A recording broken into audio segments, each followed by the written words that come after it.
we have been previously talking about, of course, Indiana's win last night over Yes. Rutgers. Not only that, it's their 7th in eight games.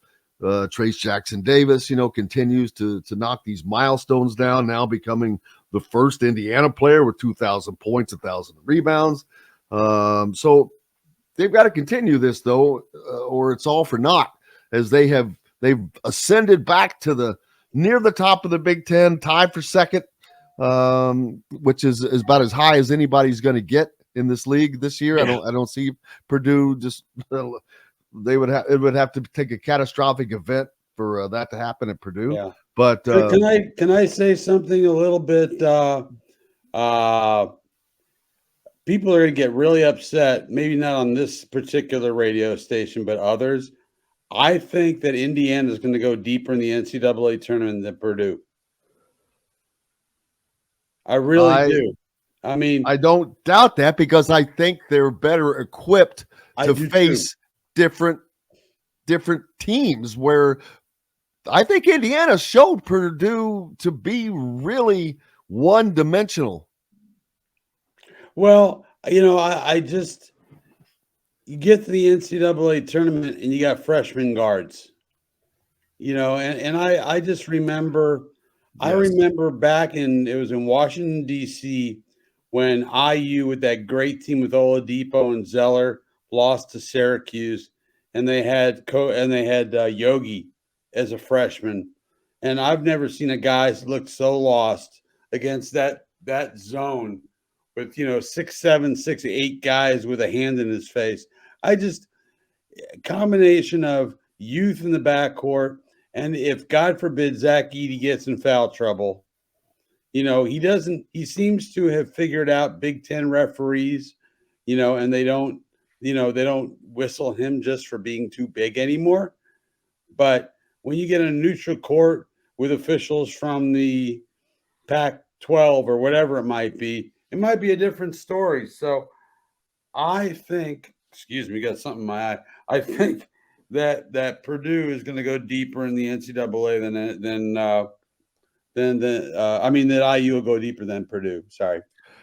And I agree with you. Like I said, just because of what we saw, mainly from Jalen Hood-Schifino, he gives Indiana, he gives them something that Purdue definitely does not have. As a matter of fact, you can look at the stats. We talked about them, Fletcher Lawyer and Braden Smith, especially in the second half. I think they combined for 5 points, maybe. Jalen Hood-Schifino has 12. He has the great second half, not only scoring, but leading the offense. And Purdue's guys were just shut down. Well, that was the first time all year, Jim, that I thought their freshman guards looked a little bit like freshman guards. Because that's the first time they've gone into an atmosphere quite like that. And I thought they got rushed, they got sped up, and they did not play the kind of game that they've been playing. I mean, I think they're wonderful players. They're going to be great players for Purdue for a long time. And eventually there's a chance they may get Purdue to where they want to go. But I just don't see it this year. I may eat those words, but yeah, I'm used to it. Does Zach Edey come back for Purdue? That's the question. Well, he's the second round draft pick right now. And honestly, I don't see how he raises his stock unless he becomes more of a perimeter threat. I know it sounds like we're talking about Trace Jackson Davis here too, but the way this league is, if you're going to be, 20 years ago, Zach Edey's the first pick in the draft, or he's top 5. He's the Canadian Yao Ming. But in the way the game is played these days, I just don't see how he fits. I think he could be a nice bench player, a backup 5 and all that. But I don't know. I think he'll come out, but I don't think he'll do much better than a second round pick. And that Trace Jackson Davis, it's same question to him. He has the option to come back. He has the option to come back. He's got to come out, and he's a second-round pick as well. Is he increasing his stock with his play of late, even though he is not doing some of the things that has still been talked about with the shot, whatever, but his play has become much more dominant. His motor, some of the other things that have been a knock on him is his motor. Well, now he's been showing, okay, you have that. You can reach this level. I haven't seen that before. So he is showing some things that we really haven't seen. I think he could be a really solid backup 5 in the league, because of how hard he plays and how athletic he is. He does not have the skills that are really required to be, say, a stretch 4 or even a stretch 5. And if you're playing the 5 and you're 6'9", you're at a disadvantage already. And, they just don't play post-up basketball very much anymore in the NBA, and that's what he is. So I think he's helped himself in the sense that he's shown he can play like his hair is on fire all the time. Where I don't think he's helped himself is he may have developed a perimeter shot in practice, but he's never used it in the game. Yeah, and he hasn't had, well, it would sure be helpful for him, especially for Indiana. But Indiana, again, has kind of turned their fortunes around here as they went through a little bit of a tailspin, and they seem to have found their inner demon, I guess you'd say, the inner dog, I guess is a better way to put it. But last night, Miller Kopp became the latest in a series of secondary players, I guess you would call it, to step up. And that is another thing that I think that is making Indiana extremely, potentially more dangerous down the road, because now we've seen it could be Tamar Bates on a night. Right. It can be Miller Kopp on a night. It can be Trey Galloway on a night. It can be Malik Renew on a night.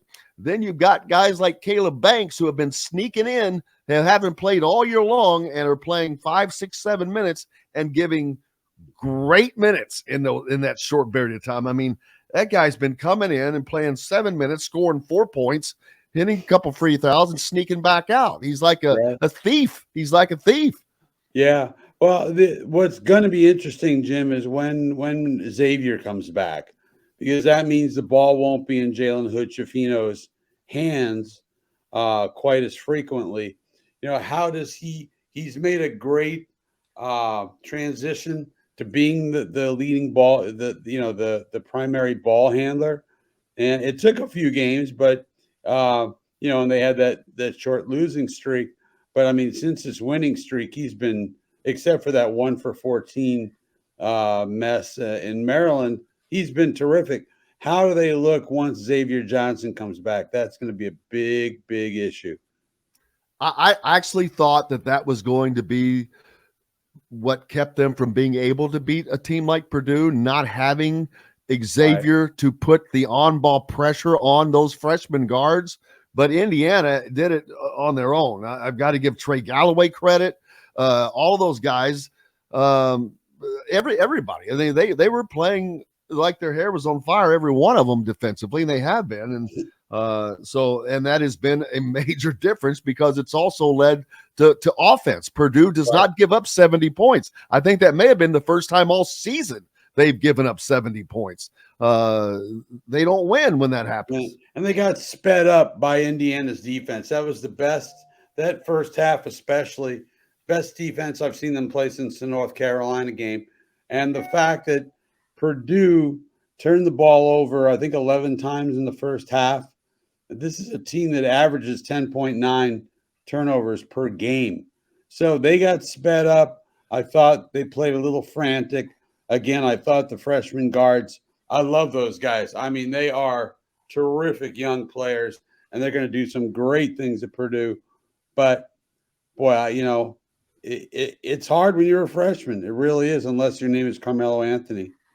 Exactly. Big Ten Player of the Year has been had been sewn up for most people to Zach Edey, but yet now Trey Jackson-Davis has won 6 Big Ten Player of the Week awards so far this year, and has just been playing like a monster here of late.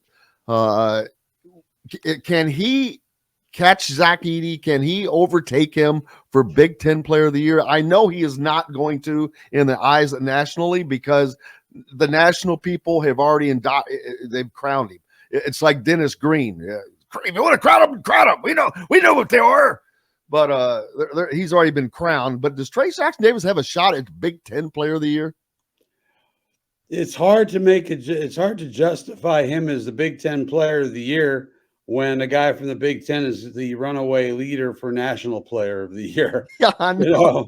I mean, look, the only thing, like I said, is the national guys, they don't really look inside, where at least the conference guys are paying a little more attention, I think.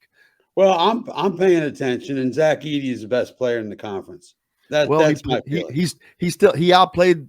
I mean, truth be told, he outplayed Trey Jackson-Davis 30, in the IU Purdue. 18 and a couple of blocks. That's not bad. And everybody knows the ball's going into him, and he still gets his points. I guess Indiana fans need to understand why he is not going to be. It's not that he's not having. Any other season, he probably is a runaway leader for Big Ten Player of the Year. Oh, I agree. I mean, Trace has been great. Unfortunately, I don't think that Trace has necessarily helped himself a lot in the eyes of NBA folks. The column I wrote off the game the other day, I talked with an NBA executive, and he still thinks both those guys, just because of the way the NBA plays its game these days, he didn't seem to think that either one of them was a high second-round draft pick. That they'll go in the second somewhere. But, the NBA is just a completely different game. Again, if Zach Edey came out 15 years ago, he's probably a top 5 pick.